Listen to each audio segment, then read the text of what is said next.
we're snowed in today, and everybody asks what we do when it's snowed in. So this little video, this is when you wake up to. That's the little window we got. Tide's so low, we're looking underneath the dock, but you can see it's snowing. January 25th, we got a little storm here. Oh! Me and Tobes are gonna go check out. We're gonna show you what the living like a boat looks like in the winter. Here we go. We got a lot of snow. Oh, stuck. All right, we got a lot of snow. Me and Tobes are going. Tobes looking on the pizza box. Oh yeah. My God. That'll be fun for. Let me see. Why don't we get that? Oh my God.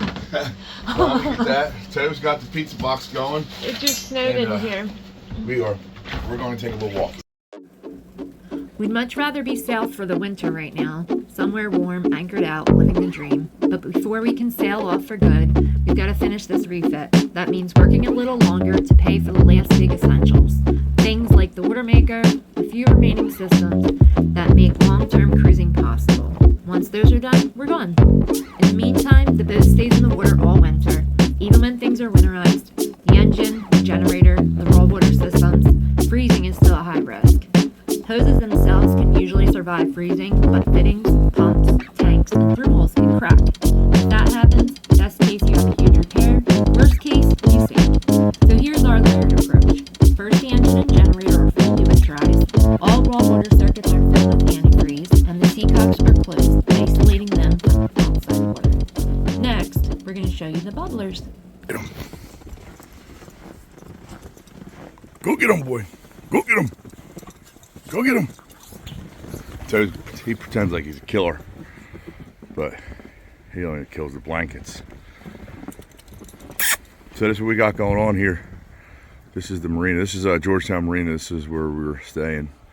It's a really nice marina. You can see there's my masts there. We're usually way out there and way out there. But for the winter, they bring everybody close so they can bubble the water so it doesn't freeze. And I'll show you about that. But this is on the Sassafras River. It's a really nice river, probably one of the nicest rivers in the East Coast. And this is probably one of the nicest marinas on it.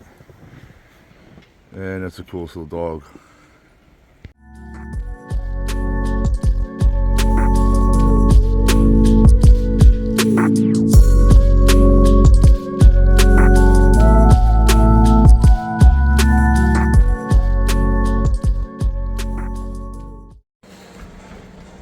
I'm just hanging watching TV, but the good thing about having a big boat is Tara's getting a little workout and sweating the oldies, Richard Simmons. So we've been putting on a lot of weight. Me, particularly. What? It's better than nothing. It's about 100 degrees in here.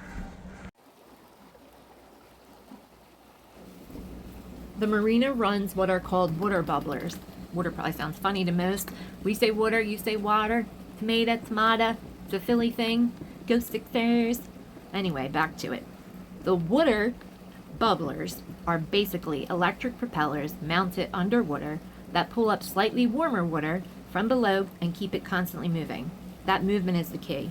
Fresh water freezes at 32 degrees, but salt water doesn't freeze until about 28 degrees. And when water is moving, it's much harder for ice to form at all. The turbulence from these bubblers keep ice from locking in around the boat. If you look closely, right up against the hull, you'll notice there's always an inch or two of liquid that never freezes. That's not an accident. That thin layer tells us the water right next to the hull is staying warmer, and that's how we know everything inside the hull is staying above freezing too.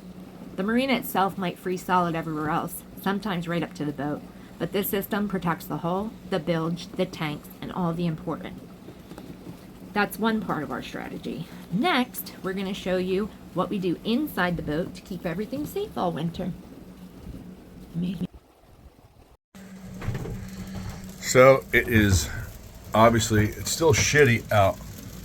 That's the view we got. We have the windows covered up with plastic because we are locked at the dock right now, and we like to have a little bit of privacy, so we just put clear plastic on the windows. But anyway, how we heat the interior is that's the first vent we got right here.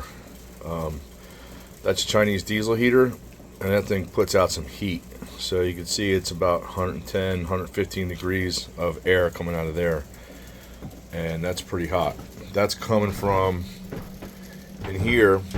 What we have is, there's the other vent down there that's putting out the same hot air. You can see that's 150 degrees.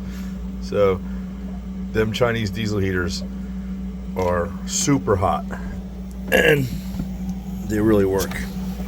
So that's what they look like. I'm not going to get into much of the details. I mean, I can do a video about it if anybody's interested, but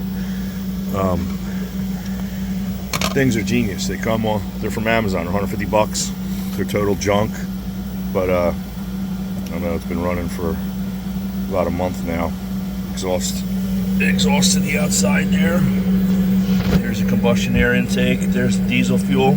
Sucks up fuel out of tanks. We've got 300 gallons of diesel. This thing uses like barely any diesel. Maybe half a gallon 24 hours. The only drawback with them is these Chinese heaters have these cheesy thermostats where they're not actually thermostats. So once it satisfies temperature, it just kicks on the low. It never actually shuts off. So it won't cycle on and off. But still, it uses so little diesel. It's pretty amazing things. And they're only 150 bucks, 200 bucks on Amazon. So they are truly pumping out some tremendous heat. It's 10 degrees outside and it's probably 75 in here. I like it really hot. And the price point of them is nothing. And we got one there, pumps air out of there. And then we got another one down here under the settee. So that's the intake for the air conditioner, and also doubles as the ductwork for the diesel heater. So that's another one, and that thing, it just forces air out the intake for the air conditioner. But these things they kick ass. They are so hot. The air coming out of them is so hot, you can barely touch it. So for this heater, we're running an aftermarket thermostat. You could buy these, they're called afterburners. They cost more than the heater itself, but if you want like a true house thermostat where you can set the temperature and, you know, it'll cycle on and off, that's what you want. It's a company called Afterburner. You get them on the internet. Just plug and play. It just plugs right in. So the last thing that we do is we run a block heater, which essentially turns that big ass Ford Lehman diesel into a warm chunk of iron. It's 1500 watts. That's the Cat's engine heater. It just plugs into 120, so it only works on shore power. But it keeps 175 degree coolant temperature circulating through that Lehman engine. So here's a couple random readings of how hot it is.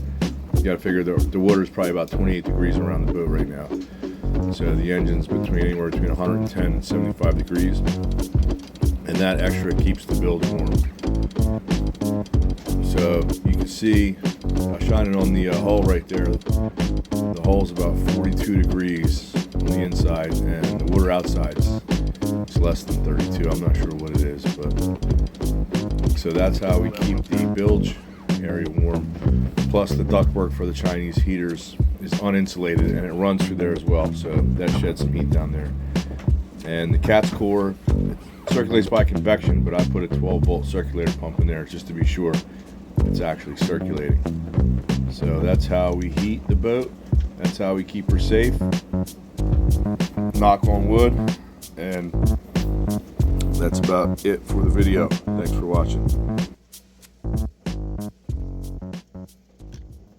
So what we're going to do here is make a fort on the bed.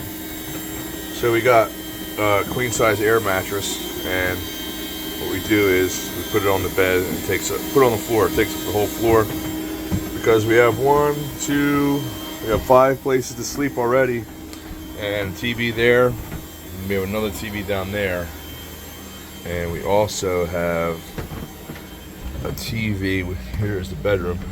So that's our third TV within 10 feet of each other. You can lay here, you can watch this one, and you can kind of watch that one at the same time, which is great when you're snowed in. So that's all we're going to do today.